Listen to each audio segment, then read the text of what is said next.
आपने कभी इस बात पर गौर किया कि जब हम कोई ऑडियो बुक सुनते हैं, खासकर किसी बहुत ही भारी एक डीप मेल वॉइस वाली ऑडियो बुक है ना? हाँ बिल्कुल वही, उस आवाज का जो भारीपन होता है ना, वो सीधा दिमाग में उतरता है। हर शब्द ऐसा लगता है जैसे कोई गहरी सच्चाई बता रहा हो। आज की हमारी ये गहन चर्चा भी कुछ ऐसा ही असर छोड़ने वाली है। बिल्कुल, क्योंकि आज हम जिस किताब के बारे में बात कर रहे हैं वो कोई मीठी मीठी बातें नहीं करती, वो सीधा सच्चाई पर वार करती है। सही कहा। मतलब इसे ऐसे सोचिए कि एक कार हाईवे पर तेज दौड़ रही है और अचानक डैशबोर्ड पर लाल रंग की चेक इंजन लाइट जलने लगे। तो कोई भी समझदार इंसान कार रोककर इंजन चेक करेगा, है ना? लेकिन असल जिंदगी में हम क्या करते हैं? हम घबरा जाते हैं और उस लाल बत्ती पर एक काली टेप चिपका देते हैं ताकि वो हमें दिखे ही ना। और कार दौड़ती रहती है जबकि अंदर ही अंदर इंजन तबाह हो रहा होता है। एग्जैक्टली। और जब हम कोई सेल्फ हेल्प किताब पढ़ते हैं तो अक्सर हम वही काली टेप ढूंढ रहे होते हैं, कोई ऐसा विचार जो हमें सांत्वना दे, हमारे दर्द पर मरहम लगाए।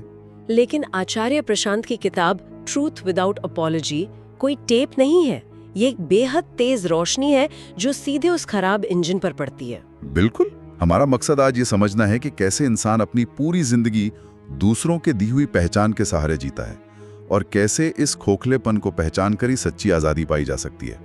देखिए, इस पूरी चर्चा का केंद्र ही ये है कि हमारा सबसे बड़ा दुख संसाधनों की कमी नहीं है, बल्कि वो झूठ है जिसे हमने अपनी जिंदगी मान लिया है। तो इस शून्यता को समझने के लिए वो कपड़ों की दुकान वाले उदाहरण से शुरुआत करते हैं। मुझे वो हिस्सा बहुत दिलचस्प लगा। हाँ, वो वाकई हमारी मानसिकता का आईना है। जब हम कपड़े खरीदने जाते हैं तो हमारी प्राथमिकता क्या होती है? यही कि वो आरामदायक हो? नहीं, असल में हम ये देखते हैं कि कपड़ा महंगा दिखना चाहिए। अरे हाँ, वो किसी भी कीमत पर सस्ता नहीं लगना चाहिए। समाज क्या कहेगा? बिल्कुल। और सबसे चौंकाने वाली बात ये है कि ये मानसिकता सिर्फ कपड़ों तक सीमित नहीं है। लोग अपना जीवन साथी भी इसी तरह चुनते हैं। मतलब एक ट्रॉफी वाइफ या नए बॉयफ्रेंड की तरह, सिर्फ दूसरों को दिखाने के लिए। हाँ, वो महज एक ऐसा परिधान बन जाते हैं जिसे पहनकर समाज के सामने अपना मूल्य बढ़ाया जा सके। वाह! अगर हमारी पूरी पहचान ही ऐसे उधार की है तो इसका मतलब है कि आज के सोशल मीडिया के दौर में हम बस एक प्रदर्शनी बनकर रह गए हैं। बिल्कुल सही कहा आपने। इंसान एक म्यूजियम के डिस्प्ले की तरह अपनी जिंदगी सजा रहा है। मतलब हम जो खाना खा रहे हैं, जहां छुट्टियां मना रहे हैं, वो सब सिर्फ इसलिए है ताकि कोई दूसरा स्क्रीन पर देखकर हमें वैलिडेशन दे सके। तो इस सब का असल मतलब क्या है? यहाँ जो बात सबसे अधिक आकर्षित करती है वो ये है कि इंसान के पास खुद को भीतर से देखने की क्षमता नहीं होती। थोड़ा और समझाइए ऐसे। देखिए, हमारी आंखें बाहर देखती हैं, कान बाहर सुनते हैं। तो जब इंसान को खुद का मूल्यांकन करना होता है तो वो खुद को दूसरों की आंखों से देखने लगता है। अच्छा, तो अगर समाज तालियां बजा रहा है तो हमें लगता है कि हमारा कोई मूल्य है। हाँ, और यही निर्भरता ही हमें दूसरों की स्वीकृति का गुलाम बना देती है। और जो गुलाम है वो डरेगा ही। डर। जब पहचान दूसरों पर टिकी है तो उसे खोने का डर तो हमेशा रहेगा। मतलब मेरी कीमत अगर मेरी सफलता से है तो असफलता का डर तो मुझे सोने नहीं देगा। यही बात है। और आम तौर पर हम मानते हैं कि डर किसी बाहरी घटना से आता है। हाँ, जैसे किसी बॉस का डर या नौकरी जाने का डर। लेकिन किताब के अनुसार डर कोई बाहरी चीज है ही नहीं। ये उस बाहरी घटना के सामने हमारी अपनी काल्पनिक बेबसी है। काल्पनिक बेबसी? तो मतलब डर उस चेक इंजन लाइट की तरह है जो हमें अंदर की खराबी बता रहा है। एकदम सही। डर एक संदेश है। जब कोई जॉब इंटरव्यू में पसीने से तरबतर होता है तो वो इंटरव्यू लेने वालों से नहीं डर रहा होता। तो वो किससे डर रहा होता है? वो अपनी उस निर्भरता से डरता है जो उसने उस नौकरी से जोड़ रखी है। अगर नौकरी नहीं मिली तो समाज क्या कहेगा, ये जो खुद को गिरवी रखने की आदत है, डर वहां से आता है। अरे बाप रे! तो फिर असली निडरता क्या है? अक्सर तो हमें बताया जाता है कि निडर इंसान वो है जिसे डर ही ना लगे। नहीं, वो तो बस फिल्मों में होता है। किताब में कांपते हाथों का जिक्र आता है। असली निडरता डर का न होना नहीं है। तो क्या है? डर मौजूद है, हाथ कांप रहे हैं, लेकिन फिर भी सही दिशा में कदम उठाना ही असली साहस है। जब आप अपनी छवि टूटने को स्वीकार कर लेते हैं तो डर खत्म हो जाता है। वाह! मतलब डर के बावजूद सही काम करना। लेकिन इस अंदरूनी खालीपन का सामना करना इतना आसान तो नहीं है। लोग इससे बचने के लिए भागते हैं। और भागकर कहाँ जाते हैं? मनोरंजन की तरफ, जिसे किताब में एक बहुत ही चुभने वाला नाम दिया गया है, सजा।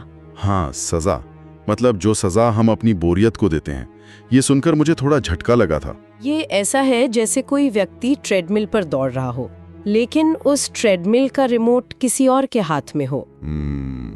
और वो सिर्फ इसलिए भाग रहा है ताकि उसे अपने खालीपन के बारे में ना सोचना पड़े। बिल्कुल, बाजार ऐसे ही खाली और डरे हुए लोगों का इंतजार करता है ताकि उन्हें नकली जरूरतें बेच सके। और इसी भटकाव का एक और रूप वो स्क्रिप्ट है, कक्षा 6 से लेकर रिटायरमेंट तक की स्क्रिप्ट। हाँ, जिसे लोग पूरी जिंदगी नींद में चलते हुए या स्लीप वॉकिंग करते हुए बिता देते हैं। मतलब बचपन से ही दिमाग में डाल दिया गया कि अच्छे नंबर लाओ, फिर डिग्री, फिर मोटी सैलरी, घर, बच्चे और बस रिटायर हो जाओ। कोई ये पूछते ही नहीं कि हम ये कर क्यों रहे हैं। क्योंकि जीवन में कोई सच्चा उद्देश्य नहीं होता, और जब उद्देश्य नहीं होता तो जीवन और काम के बीच एक बड़ा विरोधाभास आ जाता है। वो कसाई खाने वाला उदाहरण है ना, जहाँ एक इंसान घर में खुद को जानवरों से प्यार करने वाला दयालु पिता बताता है। हाँ, लेकिन वो काम एक ऐसी कंपनी में करता है जो जानवरों को मारती है।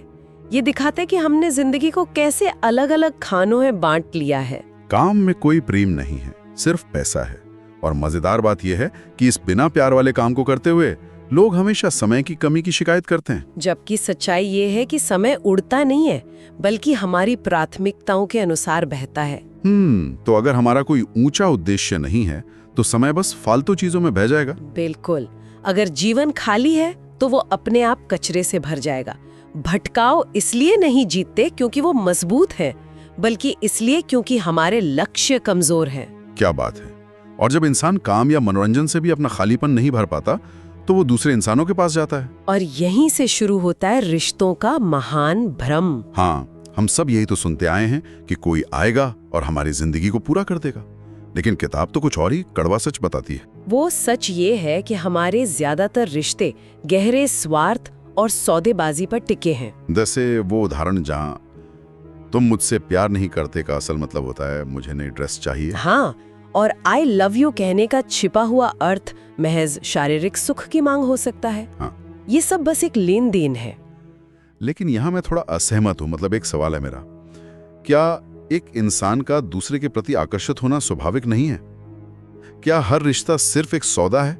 ये एक बहुत ही महत्वपूर्ण प्रश्न है। देखिए, जैविक आकर्षण या जिसे किताब जंगल का प्यार कहती है, वो बिल्कुल स्वाभाविक है, जो जानवरों में भी होता है। हाँ, वो हार्मोन्स का खेल है, उसमें कुछ गलत नहीं है।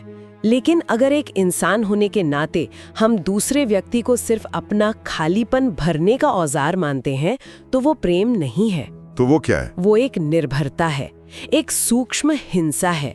दो अधूरे लोग जब मिलते हैं तो वो एक दूसरे से पूर्णता की उम्मीद करते हैं, एक दूसरे का खालीपन और बढ़ाएंगे।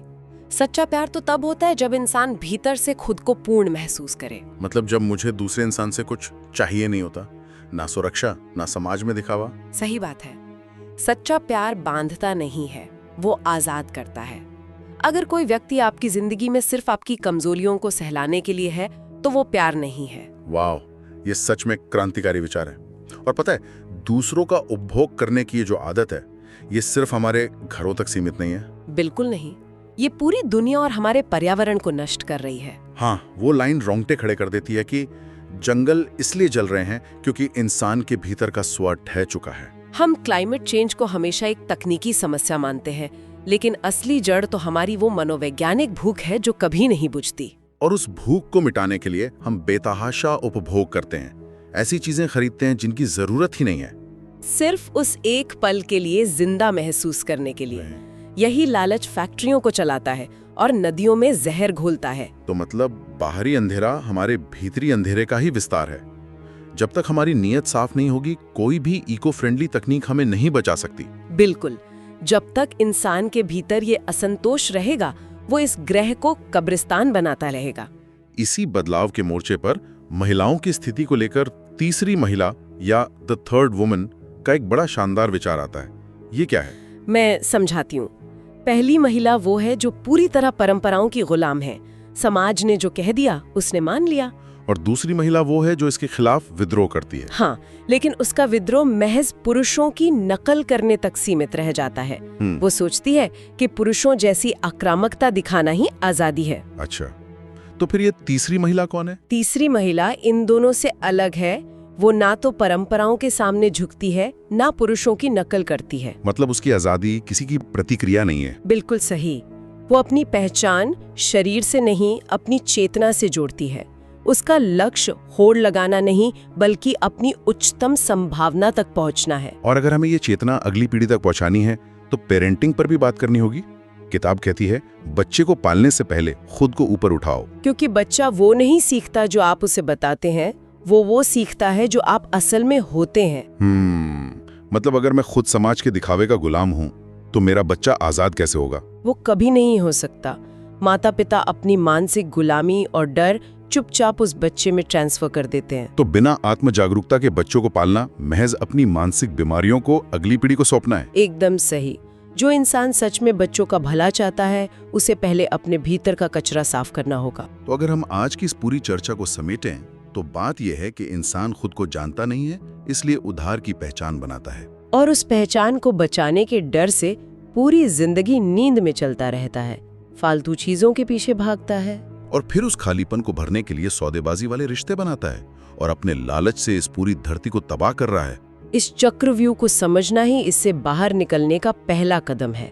जिन कड़वी सच्चाइयों से हम आज भाग रहे हैं, कल वही हमारी मालिक बन जाएंगी। बिल्कुल, हमें इस नींद में चलने वाली स्थिति से जागना ही होगा। तो इसी बात पर एक आखिरी विचार जिस पर हम सबको सोचना चाहिए। हाँ, बताइए। हमने बात की कि हम हमेशा अपने खालीपन को भरने के लिए बाहर भाग रहे हैं, लेकिन किताब कहती है कि हम भीतर से पहले ही पूर्ण हैं।